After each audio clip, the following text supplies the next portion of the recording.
Today is Saturday, March 7th. Artificial intelligence is no longer just changing how we work and search online. It's changing how wars are fought.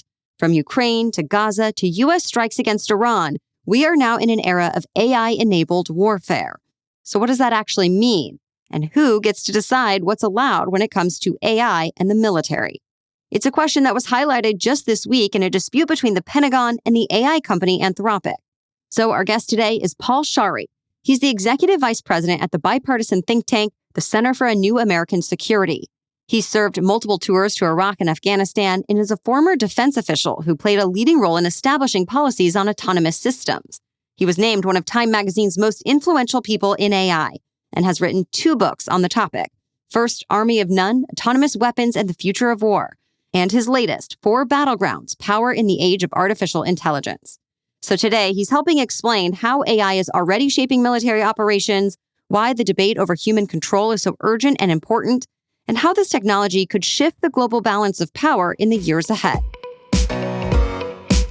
Welcome to the Newsworthy Special Edition Saturday, when we sit down with a different expert or celebrity every Saturday to talk about something in the news. Don't forget to tune in every Monday through Friday for our regular episodes, where we provide all the day's news in less than 15 minutes. I'm Erica Mandy. It's now time for today's Special Edition Saturday. Paul Scharre, thank you so much for joining us here on the Newsworthy. Thanks for having me. So in the news lately, we've seen the AI company Anthropic be unwilling to compromise on 2 issues. 1, using AI for mass surveillance of Americans, and 2, using weapons that don't need human involvement, aka autonomous weapons. Do you expect the military to use AI in one or both of those ways, despite what they might be saying now? Well, the Pentagon has said that they are not intending to use AI in either of those applications, at least today. Now, there are domestic laws here in the United States that govern the military and what they can do inside the country. And so the military shouldn't be involved in domestic mass surveillance in the first place.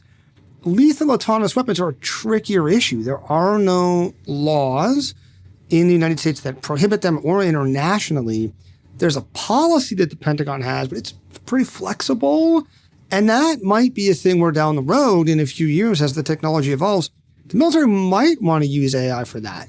So it's not an immediate issue, but certainly autonomous weapons is one that we're going to face as the technology evolves. And what are some of the decision points there? Obviously there's concern that AI is going to mess up if there's no human oversight. What else do you think people need to be thinking about, both that's concerning for it, but also, if we don't use it, we could be behind?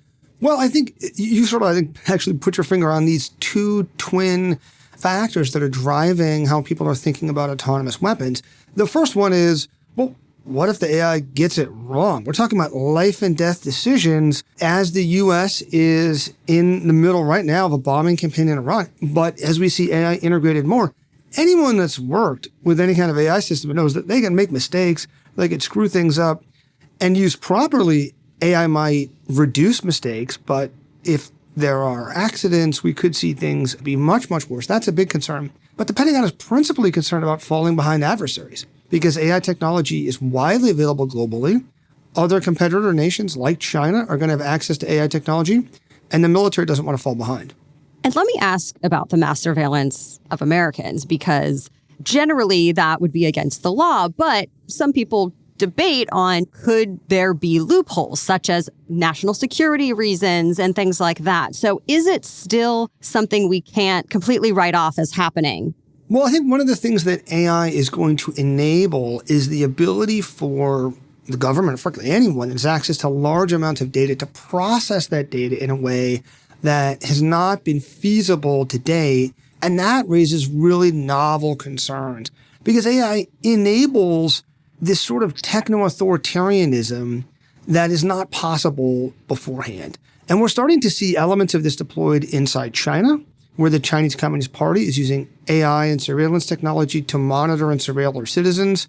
And that's not a model we want to be importing here into the United States. And so what differences, if any, are you seeing between the deal the Pentagon ultimately struck with OpenAI, Anthropic's rival, versus the one that they were not willing to do with Anthropic? The Pentagon had given Anthropic a deadline, really an ultimatum, to agree to the Pentagon's terms, and they did not agree. causing the Pentagon to say that they were going to phase out Anthropic's tools and, in fact, label the company a supply chain risk. And just a few hours later, OpenAI announced their own deal with the Pentagon to share their AI technology. And OpenAI has shared some details of their contract and then how their technology is being used. We don't know all the details, but some of it may just come down to what the companies are willing to tolerate. Dario Amodei, the CEO of Anthropic, had said was that the Pentagon had made some movement in their direction, but ultimately the language that they were presented with had a bunch of loopholes, and that wasn't sufficient for Anthropic. I will say one of the silver linings of this incident is it's brought some of these issues to the public discussion because we all have a stake in how the military is using this technology. Right. We've got the military, we've got tech companies, and then there's lawmakers who, at least for now, don't seem to be keeping up with the technology, which is a common theme we've seen in the technological age. Yeah, I mean, look, it's kind of trite to say, well, who should be deciding here? Should it be leaders of the Pentagon or should it be tech companies? Well, it really should be democratically elected lawmakers who are accountable to the people. But boy, is there a disconnect between the pace of how AI technology is moving and the dysfunction in Washington. And so the idea that Congress is going to pass legislation that's going to be able to keep pace with AI technology would be great. It's not realistic. Washington really hasn't even caught up to the social media age and some of the challenges that brings. It's just kind of one piece of this broader problem of the technology is moving much, much faster than our institutions and our ability to govern the technology. And meanwhile, we're seeing the Pentagon really punish a private company for not going along with what it wants. What do you make of that? Is it based on a particular policy? Is it just to send a message to other companies? What do you think people need to know here? This is the thing where the whole debate kind of comes off the rails because it's one thing if they can't agree on the terms of use. The military doesn't have to use Anthropic's AI tools. Anthropic shouldn't have to sell their technology to the government if they don't agree to the government's terms. What the Pentagon has done in retaliation is launch this really unprecedented campaign of retribution against Anthropic by labeling them a supply chain risk. That's a designation that's normally reserved for foreign companies, and that basically says that defense contractors have to make sure they're not relying on this company's products as they're fulfilling defense contracts. For the government to punish a private company in this way is really unprecedented, and I think is going to have a very damaging, chilling effect. You know, you brought it up a little bit, the latest conflict happening involving America and Iran. Looking at that, what kind of AI is likely being used now in the current attacks on Iran? And then after that, we'll talk about what could be coming down the line.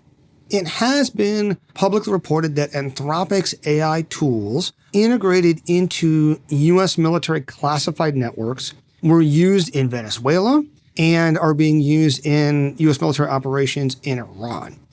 The details of how these are being used, we can make some reasonable guesses. One of the things that AI is really good at is helping to process and understand large amounts of information very quickly.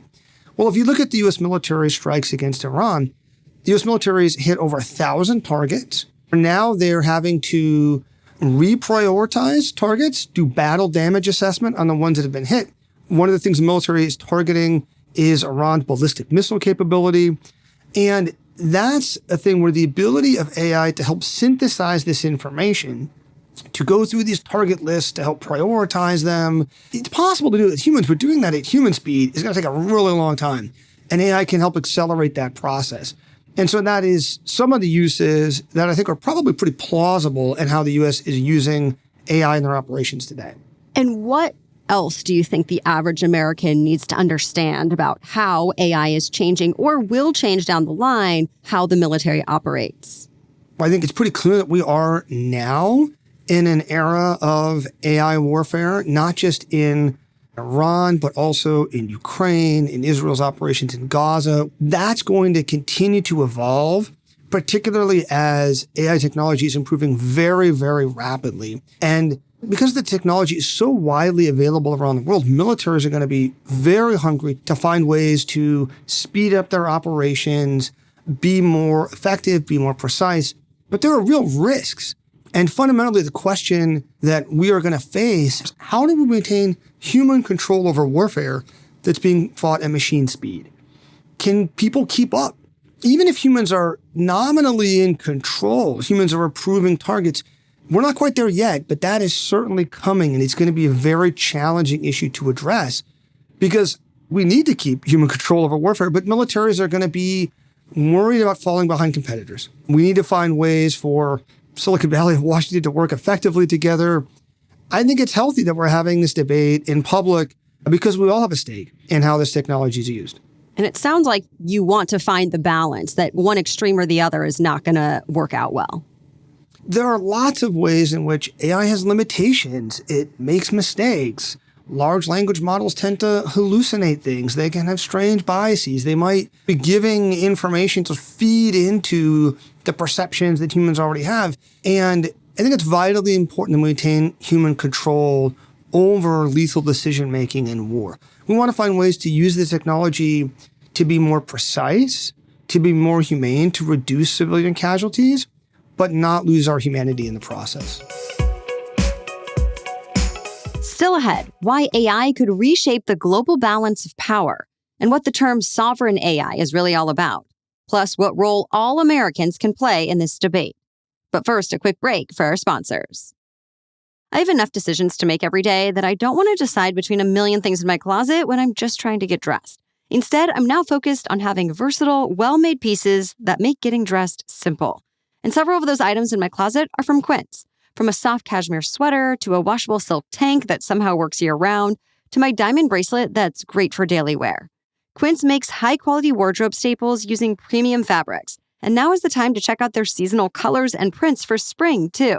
Plus, I appreciate that Quince works directly with safe, ethical factories and cuts out the middlemen, so you're not paying for brand markup or fancy retail stores. You don't need a closet full of options. You need pieces that work. And right now, go to quince.com/newsworthy for free shipping and 365-day returns. That's a full year to wear it and love it. And you will. Now available in Canada, too. Don't keep settling for clothes that don't last. Go to quince.com/newsworthy for free shipping and 365-day returns. Quince.com/newsworthy. The Newsworthy is also brought to you by OneSkin. Look on my bathroom counter right now, and you'll find at least 3 OneSkin products: the face moisturizer, the eye cream, and the lip mask. 3 of my favorite products that I use both morning and night every day. And I love how all 3 of them feel on my skin, as well as how they make my skin feel and look, and how easy and simple the routine is so I can stay consistent. It's not just me either. OneSkin has more than 10,000 5-star reviews where people consistently mention smoother, firmer, healthier-looking skin and how easily these products fit into their daily routines. Editors have named OneSkin a leader in skin longevity with recognition from Fast Company, MindBody Green, Bloomberg, and The Today Show. Born from over a decade of longevity research, OneSkin's OS1 peptide is proven to target the visible signs of aging, helping you unlock your healthiest skin now and as you age. And for a limited time, try OneSkin with 15% off using code NEWSWORTHY at oneskin.co/newsworthy. That's 15% off at oneskin.co with the code NEWSWORTHY. After your purchase, they'll ask you where you heard about them, so please support our show and tell them we sent you. Now back to my conversation with Paul Scharre. You've said in your latest book that you expect profound disruptions in the balance of global power because of AI. Can you explain a little more about what that looks like or how this might play out with other countries that are also trying to develop AI as quickly as possible? One of the interesting features about AI is that it can be used in a whole variety of different kinds of applications. And so it's similar to other general purpose technologies like electricity or the internal combustion engine. Many people have compared AI to another industrial revolution. Well, if you look at what happened during the Industrial Revolution, nations rose and fell on the global stage based on how rapidly they industrialized. Coal and steel became key inputs of national power. Oil became a geostrategic resource that countries were willing to fight wars over. So what are these key new elements of power in an age of AI, and who's going to win? I think one of the things we're seeing right now is that AI is incredibly computationally intensive. That's why we see this massive build out of data centers, this fierce competition for companies trying to get a hold of the most advanced chips that are coming out. That has become a source of geopolitical tension between the United States and China, because the most advanced chips in the world are actually not built here in the US, they're built in Taiwan. This is an island 100 miles off the coast of China that the Chinese Communist Party has pledged to absorb by force if necessary. But those fabs in Taiwan depend on U.S. technology. And so the U.S. has put in place export controls on where those chips can go. And what the threshold is for setting these export controls on the most advanced AI chips to China has been a fierce topic of debate over the last couple of years. And it is probably one of the strongest points of leverage that the U.S. government has to maintain a lead over China in AI. Finding a way to give the United States even a small edge in this competition could have big effects in the long run in terms of economic productivity and in terms of national power. That's interesting because we've also heard the concept of sovereign AI as countries seek to kind of reduce their dependency on other countries for their technology for AI. Can you speak to that a little bit and potential importance of it and how the U.S. is thinking about it? Yeah, sovereign AI has all the buzz globally right now. And so part of this is in response to the very strong leadership position that the U.S. has right now. The most advanced AI models are coming out of U.S. companies. Chinese companies are not far behind, in part because they're riding on the coattails of U.S. advancement, like distilling U.S. publicly available models and extracting data out of them. If you go beneath that, you've got the chips themselves, which are made in Taiwan, but one of the leading chip designers, NVIDIA, is a U.S. company. The data centers that are being built out, the leading cloud providers are U.S. companies. And so a lot of countries are looking at this, and particularly in light of all the trade wars that the Trump administration has launched globally, even close U.S. allies and partners are rethinking their dependence on U.S. technology. And so a lot of countries are saying, hey, we want sovereign AI. We want our own AI models, our own data centers in our own country. Their ability to do that is going to depend both on that country's technical abilities and the wealth that they have available. So countries probably can put their own applications on top of U.S. models. They could build data centers in their own countries. They could train their own models, although they might be lagging some of the leading U.S. companies. In areas like chip fabrication, it's really just not feasible. But a lot of countries are trying to find ways to create some sovereign space for them to have their own AI technology. What isn't getting enough attention, in your opinion, or something that you think is misunderstood that you want to clear up? I think an important aspect is acknowledging that the debates around autonomous weapons that were one of the key sticking points between Anthropic and the Pentagon are not, as far as we know at least, an issue in terms of how the military is using technology today. But it is coming, and that's the direction of the technology. And so now is the time to have this conversation. And the core of this debate is about what are the rules for AI warfare, but also who gets to set those rules. I think that public perception of AI is shifting quickly. The conversations that we're having as a country about the effect that AI has on our society, on our jobs, on our welfare are really important to be having because it's too important to leave up to just the government or just private companies who are ultimately motivated by profit, or just the two of them alone. And we all need to be involved in these conversations. Ultimately, we need to find ways to adopt AI in our society that benefit humans, that don't benefit AI or just make money for people, but that are benefiting all of us. So for the listener who cares about this issue, what do you recommend that they can do to get involved in this conversation and to have some influence? Yeah, I think there's a variety of things, learn more, be educated, participate in discussions in your community about AI and how it's adopted. Certainly there are communities around the country that are involved in debates about things like data centers that are being built in their backyard. Write your political leadership. Politicians are actually super responsive to feedback from constituents. I work at a bipartisan think tank in Washington, and I will get outreach from members of Congress saying, hey, I'm getting this flood of letters from my constituents about some topic. And sometimes members of Congress will say, tell me about this, help me understand and what's the right answer here. So those democratic processes, they're messy. There's a lot of friction. It's easy sometimes to be cynical, but those avenues of leverage from the public do work and are effective, and politicians do respond to that. Thank you to Paul Scharre for sharing his knowledge with us today. We'll link to both of his books if you want to learn more about AI's role in the military and global power. Again, his latest book is called 4 Battlegrounds: Power in the Age of Artificial Intelligence. And join us again during the week to stay updated on all the day's news. We provide an overview of a wide variety of stories every Monday through Friday in less than 15 minutes a day. So we'll be back on Monday with the latest news to know. Until then, have a great rest of your weekend.